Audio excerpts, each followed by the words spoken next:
Hello friends, આજે ફરીથી આપણે બીજો એક નવો પોઈન્ટ જોશું. તો સૌ પ્રથમ ડેમો વર્ઝન ખોલી લેશું.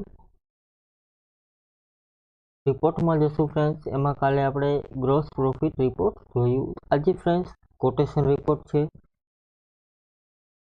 અહીં તમારે કોટેશન જે બનાવેલા હોય એ કોટેશનનો રિપોર્ટ અલગ અલગ ફોર્મેટમાં તમને જોવા મળશે. અહીં ડિફોલ્ટ ફોર્મેટ સિલેક્ટ કરીશું, ઓકે કરીશું. અહીં કોટેશન તમે એક પણ બનાવેલું નથી, તો સૌ પ્રથમ આપણે કોટેશન બનાવીશું. અહીં ટ્રાન્ઝેક્શનમાં જશું ફ્રેન્ડ, સેલ એન્ટ્રી, એમાં કોટેશન એડ કરીશું. ડેબિટ, અહીં સુપર સપ્લાય, અહીં ટેક્સ ઇનવોઇસ લેશું, કોટેશન નંબર નાખી દેશું, ડીઝલ લેશું, પેટ્રોલ લેશું, સેવ આપીને સેવ કરીશું, બહાર નીકળીશું. હવે આનો રિપોર્ટ જોતો હોય એટલે કે ટોટલ આપણે કોટેશન કેટલા કાઢ્યા એ રિપોર્ટ જોતો હોય તો ફ્રેન્ડ્સ અહીંથી કોટેશન રિપોર્ટમાંથી આપણે જોવા મળશે.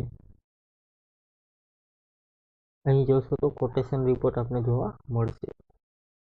આ પ્રમાણે અલગ અલગ ફોર્મેટ વાઇઝ તમે કોટેશન રિપોર્ટ કાઢી શકો છો. તમારે જે પ્રમાણે કોટેશન રિપોર્ટ જોતો હોય એ પ્રમાણે તમે કાઢી શકો છો. અહીં જોશો તો કોટેશન રિપોર્ટ તમને જોવા મળશે. ત્યાર પછી ડેટ વાઇઝ જોતો હોય તો એ પ્રમાણે કાઢી શકો. પાર્ટી વાઇઝ જોતો હોય તો એ પ્રમાણે કોટેશન રિપોર્ટ તમને નીકાળી શકો છો.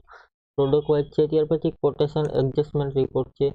તો તમે જે કોટેશન આપેલું છે એને સેલ કરેલું હોય તો એનો એડજસ્ટમેન્ટ રિપોર્ટ તમે કાઢી શકો છો. અહીં સાબર સેલ્સને આપણે કોટેશન આપેલ હતું, એમાંથી એનું બિલિંગ કર્યું હતું, તો એની ડિટેલ અહીં જોવા મળશે. અહીં ટ્રાન્ઝેક્શનમાં જોશો, સેલ કોટેશન છે.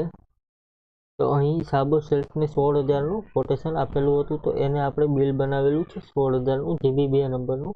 તો અહીં જોશો તો 16,000નું એ બિલ તમને જોવા મળશે. એ એડજસ્ટમેન્ટ અહીં જોવા મળશે. એને કહેવાય છે quotation adjustment report. Thank you friends. આજનો પોઈન્ટ અહીં પૂરો કરીએ. કાલે ફરીથી એક નવો પોઈન્ટ જોશું. Thank you.